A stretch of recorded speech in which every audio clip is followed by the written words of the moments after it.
Hello students, welcome to my YouTube channel. इस video में हम बात करेंगे भारतीय संविधान से संबंधित ऐसे महत्वपूर्ण प्रश्नों के बारे में जो काफ़ी बार एग्जाम्स में रिपीट हुए हैं। Question number 1, doctor B R Ambedkar और महात्मा गांधी के मध्य कौन सा समझौता हुआ था? सही उत्तर है 1932 में पूना समझौता, जिसे पूना पैक्ट के नाम से भी जाना जाता है। और ये समझौता जो है वो हरिजनों के आरक्षण के लिए हुआ था। क्वेश्चन नंबर 2, सूरत विभाजन कब हुआ? सही उत्तर है 1907 में। सूरत विभाजन 1907 में हुआ था। क्वेश्चन नंबर 3, किस अधिनियम द्वारा भारत के गवर्नर जनरल को अध्यादेश जारी करने की शक्ति प्रदान की गई? सही उत्तर है भारतीय परिषद अधिनियम 1861। भारतीय परिषद अधिनियम 1861 के तहत जो है भारत के गवर्नर जनरल को अध्यादेश जारी करने की शक्ति प्रदान की गई। क्वेश्चन नंबर 4, रेगुलेटिंग एक्ट कब पारित किया गया? सही उत्तर है 1773 में। क्वेश्चन नंबर 5, महारानी विक्टोरिया को भारत की साम्राज्ञी कब नियुक्त किया गया? सही उत्तर है 1858 में। क्वेश्चन नंबर 6, मार्ले मिंटो सुधार बिल किस वर्ष में पारित किया गया? सही उत्तर है 1909 में। क्वेश्चन नंबर 7, मार्ले मिंटो सुधार का उद्देश्य क्या था? सही उत्तर है मुसलमानों के लिए पृथक निर्वाचन प्रणाली का निर्माण करना। मार्ले मिंटो सुधार का उद्देश्य था मुसलमानों के लिए पृथक निर्वाचन प्रणाली का निर्माण करना। Question number 8, cabinet mission Bharat कब आया? सही उत्तर है 1946 में। क्वेश्चन नंबर 9, कैबिनेट मिशन का क्या उद्देश्य था? कैबिनेट मिशन का उद्देश्य था भारतीय संविधान का निर्माण करना।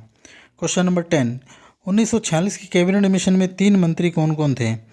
भारतीय संविधान का निर्माण करने के लिए 1946 में जो है एक मिशन भारत आया, उस मिशन का नाम था कैबिनेट मिशन। और इस कैबिनेट मिशन में 3 मंत्री थे, उन तीनों के नाम हैं Lord Pethick Lawrence, A.V. Alexander और सर स्टेफोर्ड क्रिप्स। ये 3 व्यक्ति जो है कैबिनेट मिशन के तहत भारत आए थे। क्वेश्चन नंबर 11, भारत 1947 में किस योजना के तहत आज़ाद हुआ था? सही उत्तर है माउंटबेटन योजना। भारत माउंटबेटन योजना के तहत आज़ाद हुआ था। क्वेश्चन नंबर 12, भारतीय संविधान का लघु प्रारूप किसे कहा जाता है? सही उत्तर है 1935 के अधिनियम को भारतीय संविधान का लघु प्रारूप कहा जाता है। Question number 13, Simon commission Bharat कब आया? सही उत्तर है 3 फरवरी 1928 को। 3 फरवरी 1928 को साइमन कमीशन भारत आया और साइमन कमीशन का गठन जो है वो 1927 में हुआ था। क्वेश्चन नंबर 14, साइमन कमीशन का उद्देश्य क्या था? साइमन कमीशन का उद्देश्य था भारत की प्रशासनिक व्यवस्था में सुधार करना।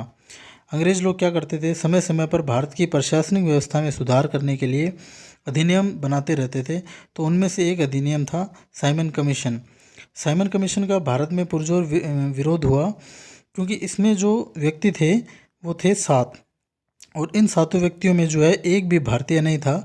ये 7 के 7 जो है अंग्रेज़ थे, तो इसलिए भारतीयों ने साइमन कमीशन का विरोध किया। क्वेश्चन नंबर 15, भारत की आज़ादी के समय इंग्लैंड में किस पार्टी की सरकार थी? सही उत्तर है लेबर पार्टी। क्वेश्चन नंबर 16, केंद्र में द्वैध शासन जो वो किस अधिनियम के तहत स्थापित किया गया? सही उत्तर है भारत सरकार अधिनियम 1935। 1935 के तहत जो है केंद्र में द्वैध शासन की स्थापना की गई। क्वेश्चन नंबर 17, संघीय प्रणाली का पहला प्रयास कब किया गया? सही उत्तर है अधिनियम 1935 को। क्वेश्चन नंबर 18, किस अधिनियम की मुख्य विशेषता प्रांतीय स्वायत्तता थी? तो सही उत्तर है 1935। 1935 का जो अधिनियम था उसकी प्रमुख विशेषता थी प्रांतीय स्वायत्तता। क्वेश्चन नंबर 19, भारत में सचिव का पद किसके द्वारा निर्मित किया गया? तो सही उत्तर है भारत सरकार अधिनियम 1858। 1858 को जो है ब्रिटेन की रानी विक्टोरिया को भारत के साम्राज्ञी नियुक्त किया गया था, और उन्होंने जो है भारत में सचिव का पद सृजित किया। क्वेश्चन नंबर 20, ब्रिटिश शासन पूर्ण शक्ति में कब आया? सही उत्तर है 1858 को। 1858 में जब रानी विक्टोरिया को जो है भारत की कमान सौंप दी गई, तब ब्रिटिश शासन जो है वो शक्ति में आ गया।